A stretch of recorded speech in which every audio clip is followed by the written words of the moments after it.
پیارے دوستو، آج پھر میں آپ کے درمیان بنی اسرائیل قوم کے ایک شخص کی زندگی سے متعلق ایک بہترین واقعہ آپ کے درمیان میں بیان کرنے جا رہا ہوں، جو ہم اور آپ کی اصلاح کے لیے بہت ہی اہم واقعہ ہے۔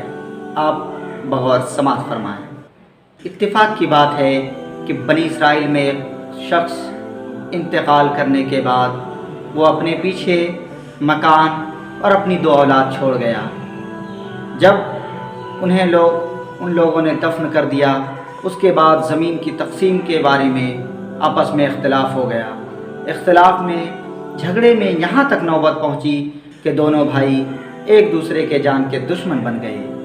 آخرکار جب زیادہ اختلاف ہوا تو یہ باتیں ہماری ذہن کی روشنی بخشنے کے لیے بتائی جاتی ہے کہ اینٹ سے آواز آئی کہ اے شخص، آپس میں تم میری خاطر کیوں لڑتے ہو؟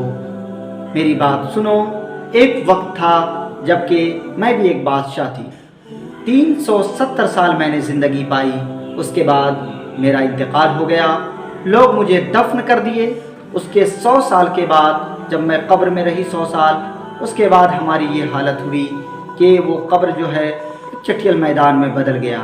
جب وہ میدانی علاقے میں بدل گیا تو پھر کچھ لوگ آئے اور وہاں سے مٹی اٹھایا، اس سے پھر ایک مکان تیار کیا اور میں مکان میں لگی رہی، یہاں تک کہ 100 سال کا وقت گزرا، وہ مکان بھی منہدم ہو گیا، ٹوٹ پھوٹ کر ختم ہو گیا، اور پھر وہ ایک صاف ستھری جگہ بن گئی چٹھیل میدان کی طرح۔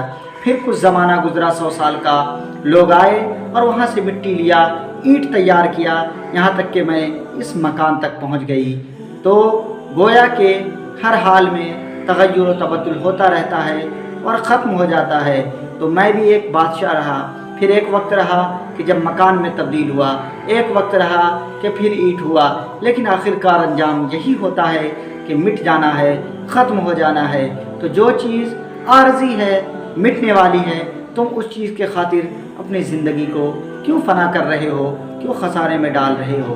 تو میرے دوستو، ہمیں چاہیے کہ جسٹ ہماری بھی حالت ویسی ہی ہے کہ ہم اس فانی دنیا کی خاطر بھائی بھائی سے لڑ جاتے ہیں۔